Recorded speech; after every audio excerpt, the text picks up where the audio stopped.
What if I told you that going to bed at night, closing your eyes and sleeping straight through until morning is something your ancestors would have found completely strange? For over 1,000 years, almost nobody in medieval Europe slept the way you do tonight. They didn't sleep for 8 hours straight. They slept, and then they woke up in the middle of the night, on purpose. And in that strange, silent hour between darkness and dawn, they prayed, they talked, they had sex.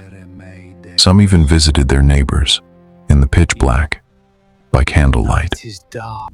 Tonight, I'm going to take you inside the real bedchambers of medieval kings, peasants, and nuns, and show you how they actually slept, where they slept, what they feared in the dark, and why, somewhere between candlelight and factories, we forgot how humans were designed to rest. By the end of this video, you might just look at your own bed a little differently. Let's step back into the dark. Now, before we climb into bed with a medieval peasant or a king, you need to understand something. There was no one way to sleep in the Middle Ages. Sleep back then wasn't just about closing your eyes. It was shaped by your class, your fears, your faith, and honestly, how much money you had. If you were rich, sleep was a performance, a statement of power. Your bed alone could cost more than a peasant's entire house. If you were poor, sleep was survival, a fight against the cold, the dark, and whatever superstitions haunted the night.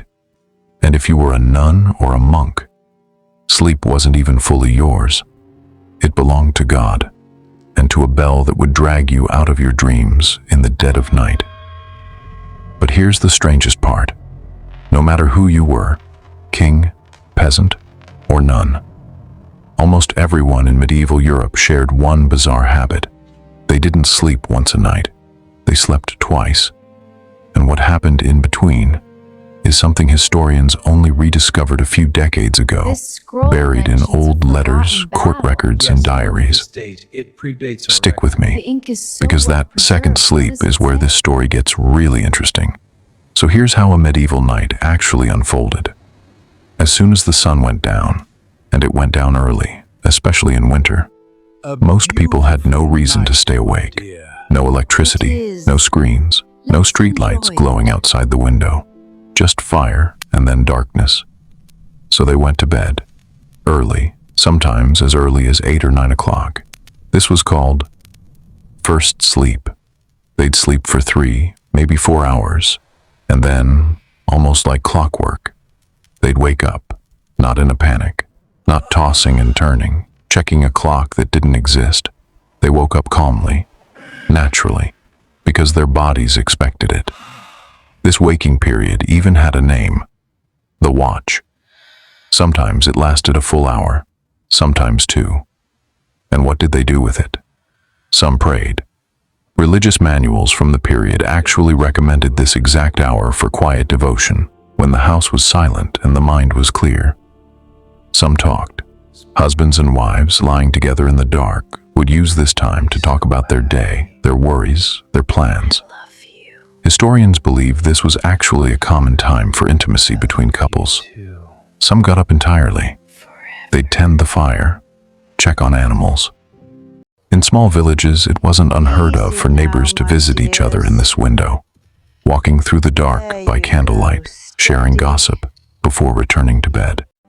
And then, after an hour or 2 of this quiet, wakeful world, they'd lie back down and drift into second sleep. This one would carry them through until dawn. 2 sleeps, 1 night. A rhythm so normal, so unremarkable to them, that writers barely bothered explaining it. It was just how nights worked. Now here's the question that should be forming in your mind right now. If this was normal for over 1,000 years, why does nobody sleep like this today? We're getting there. But first, you need to see where all this sleeping actually happened, because the bed itself tells an entire story of medieval inequality. Picture 2 homes, side by side. One night, same darkness falling outside. In the first home, a peasant family. 1 room, maybe two. A single bed, if you could even call it that, shared by parents, children, sometimes grandparents too. Bodies pressed together, not for comfort, but for survival. Because in a world without central heating, the only thing standing between you and a freezing night was the warmth of the person next to you. And it wasn't just people. In many peasant homes, animals slept inside too. Chickens, sometimes even a cow or a pig, tucked into a corner of the same room. Not because anyone loved farm animals that much, because animals generate heat, and heat in medieval winter could be the difference between waking up or not. Now travel across the village, up the hill, behind stone walls, into the second home, a noble's bedchamber. Here, sleep looked like theater. A massive four-poster bed draped in heavy curtains, not for style, but to trap warmth and block drafts. Layers of mattresses stuffed with feathers instead of scratchy straw, fine linens, furs, and often, not sleeping alone in the way you'd expect. Servants slept nearby, sometimes on small trundle beds that slid out from underneath the noble's own bed. Their job, to be within arm's reach, all night long, in case their lord or lady needed anything at all. Even royalty rarely slept in true privacy. A queen might have ladies-in-waiting sleeping in her very chamber, watching over her through the night. So while the peasant family huddled together purely to survive the cold, the noble family surrounded themselves with people as a symbol of status, protection, and power. Same darkness, same night, two completely different worlds. And it gets even stranger when you look at what people were actually sleeping on, and what was crawling around in there with them. Now let's talk about the bed itself, because what medieval people were actually lying on might make you very, very grateful for your own mattress tonight. If you were a peasant, your mattress was a sack, literally, stuffed with straw, or if you were lucky, dried leaves or heather. This was called a tick. And straw doesn't stay soft for long. It flattens, it pokes through the fabric, and worst of all, it attracts pests, fleas, lice, bedbugs. These weren't rare inconveniences. They were simply part of sleeping. Entire households scratched through the night, and there was no real solution. Some people stuffed their mattresses with specific herbs, hoping the smell would repel insects. It rarely worked. Now, if you were wealthy, completely different story. Feather beds, real feathers from geese or swans, stuffed into layers of fine fabric, soft, warm, and expensive enough that a feather bed was often listed in wills, passed down as an inheritance. Yes, people left their mattresses to their children. And here's something that might surprise you even more. Most medieval people slept naked, not out of some scandalous secret. It was practical. Clothing was expensive, hand-sewn, and washing it was a labor-intensive process. Sleeping in your daily clothes wore them out faster. So most people simply didn't. The wealthy were the ones more likely to wear night clothes, soft linen shifts or caps to keep their heads warm, since heat escapes fastest through the head. A nightcap wasn't a funny old-fashioned costume piece. It was genuinely functional. And if you were traveling, staying at a medieval inn, brace yourself for this one. You didn't get your own bed. You got a space in a bed. Travelers, total strangers, would be assigned to share a single mattress with other guests. Sometimes 3 or 4 people to one bed, fully clothed or not, packed in like the world's least comfortable sleepover. So, between the bugs, the shared beds, and the questionable hygiene, you'd think falling asleep would have been the hardest part of the night. But it wasn't. The hardest part was what people believed was waiting for them in the dark. Here's something modern life has taken from us without us even realizing it. Real darkness. Tonight, wherever you are, there's probably a phone screen glowing, a street light outside, a small red light blinking on some device in the corner of the room. True, total darkness is something most of us never actually experience. But medieval people, they lived in it, every single night, no electricity, no reliable candlelight left burning because candles and oil were expensive, and wasting them overnight was a luxury only the wealthy could afford. For most people, once the fire burned down, the world simply vanished into black. And in that darkness, the mind wanders. It always has. Medieval people genuinely believed the night hours belonged to something else. Evil spirits, demons, witches, said to travel under cover of darkness to do their work unseen. Even ordinary shadows in the corner of a room could become something else, in a mind raised on stories of the supernatural. This is partly why prayer before bed wasn't optional. It was protection. Saying your prayers, crossing yourself, invoking a saint's name before sleep wasn't just spiritual devotion. It was believed to be a genuine shield against whatever might be waiting in the dark. And nowhere was this more strict, more disciplined than inside the walls of a convent. Nuns didn't just pray before bed. Their entire night was built around prayer. In the deepest, darkest hour, when peasants were deep into their second sleep and nobles lay wrapped in furs, nuns were waking up on purpose, rising from their beds in the freezing cold, walking to the chapel in near total silence for a service called matins, sometimes held as early as 2 in the morning. No excuses, no sleeping in, just cold stone floors, flickering candlelight, and voices rising in prayer while the rest of the world slept on, unaware in the dark.